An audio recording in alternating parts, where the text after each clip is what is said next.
everybody, it's Bren from Kindred Acres Homestead, and today I am going to do a video showing you how to make a decoction using reishi mushrooms. I know you guys have asked in the past, hey Bren, how do you make your reishi tea? And so here we are going to show you how to do that, and it's quite simple.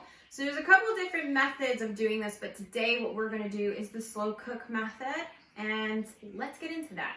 Okay, so what you are going to need is a measuring cup, a scale, a cutting board if you have whole reishi. If you purchase them or already pre-sliced them, then you're good to go. But you're going to need thin sliced reishi mushroom.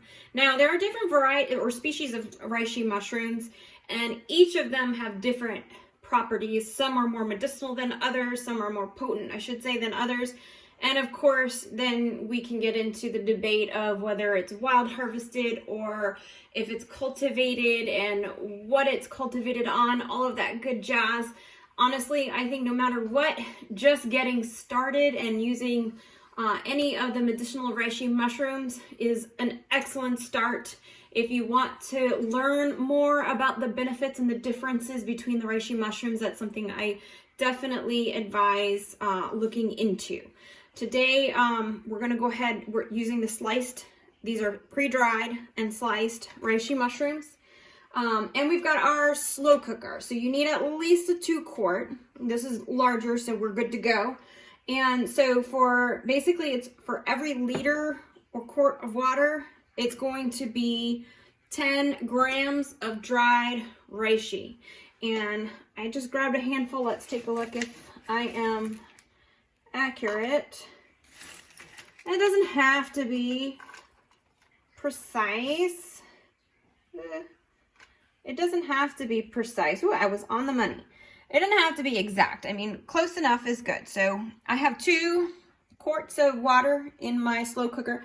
One more thing I want to mention, your slow cooker should have settings. I know some of the smaller 2-quart ones, they don't always have settings, but you need settings because you need to have it on low. Okay, so you want to make sure that you have settings on your crock pot because you're going to need a low setting. And so what you're going to do is you have your water, your 2 quarts of water in the crock pot, nice and hot. As you see, the lid's already steamy. You're going to add your reishi. I already added mine before, so we've got the 2 quarts or 2 liters rather of water and 20 grams of dried reishi in here, and just kind of give it a gentle mix. They're going to float on top because it takes a while for them to really absorb the liquid and start breaking down, softening up. They've got a really thick layer on them called a chitin layer, and it's just a protective coating. And so the idea is with a decoction, you want to break that down and extract all of the goodies, all the medicinal properties that are in the reishi. And so slow cooking that is the best way to do that. You can do this on stovetop, but today, and that'll be for another day on how to do that.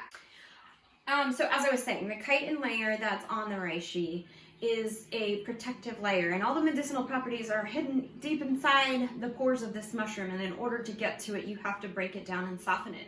And so the minimum would be 8 hours to slow cook this, and you can do it all the way up to 16 hours or even longer. Our professor who was teaching the class said he actually keeps it on his counter for a week, and every time he withdraws a quart from the mixture, he'll add another quart and just continue to brew and cycle. Because the beauty of this is that you can reuse the cooked mushrooms, the cooked reishi, several times. It depends on the potency and also the settings of your crock pot, because even on low, some might be a little warmer than others and might cook off faster than others. So basically you want to continue to use the same mushrooms until it starts to lose flavor. Once you feel like you're not getting that same potent flavor, you're probably not getting that same potent medicine anymore either, and it's about time to go ahead and pull those mushrooms out. Now, I wouldn't recommend throwing them out. There's still so much you can do with that. You can do what's called a dual extraction and now use those same mushrooms to extract even more properties by doing an alcohol extraction, and we'll do that another time. So put it simply, you're going to go ahead and do 2 quarts of water, well, in this recipe I did 2 quarts, so it would be 20 grams, 10 grams per quart of reishi mushroom. Slow cook, low temperature, 8 to 16 hours, and just continue the cycle as you go. As you take some out, you add some more liquid and let it continue to steep. And that's what a decoction is. A decoction is basically just a really long process of making tea and pulling out medicinal properties out of the mushrooms. So yeah, it's super simple, and this will sit on your counter even with it off for several days easily without going bad, because the mushrooms have their own antimicrobial properties, and so it's safe to leave it on the counter for a day or two, or like I said, leave it on and continue cycle. If you leave it on and continually cycle the water as you're pulling some out, you can continue using it even up to a week easily. So let me know if you try it. Now, if you've never tried reishi tea before, it is a unique flavor. It's a little bitter, a little dry, a little interesting. It's probably one of the more potent medicinal mushrooms of the woody species. Chaga is a little bit more palatable, much more palatable than reishi, but reishi is the mushroom that I personally am needing right now, and wanting to use, because each of the mushrooms have their own properties, and this is what I'm going to be using right now for my medicines. So yeah, give us a thumbs up. Let us know if you try it. Leave some comments below.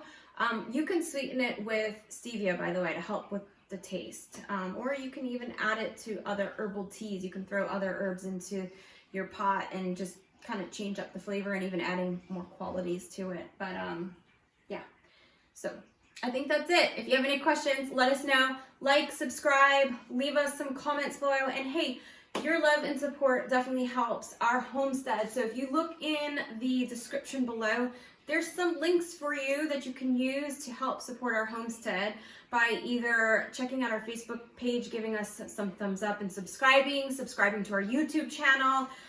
If you would love to give us a love offering, we've got a wish list on Amazon. There's multiple options for you to check out. So thank you so much. And don't forget to check our Etsy shop. We will have some dried reishis on there real soon. So with lots of love from Kindred Acres.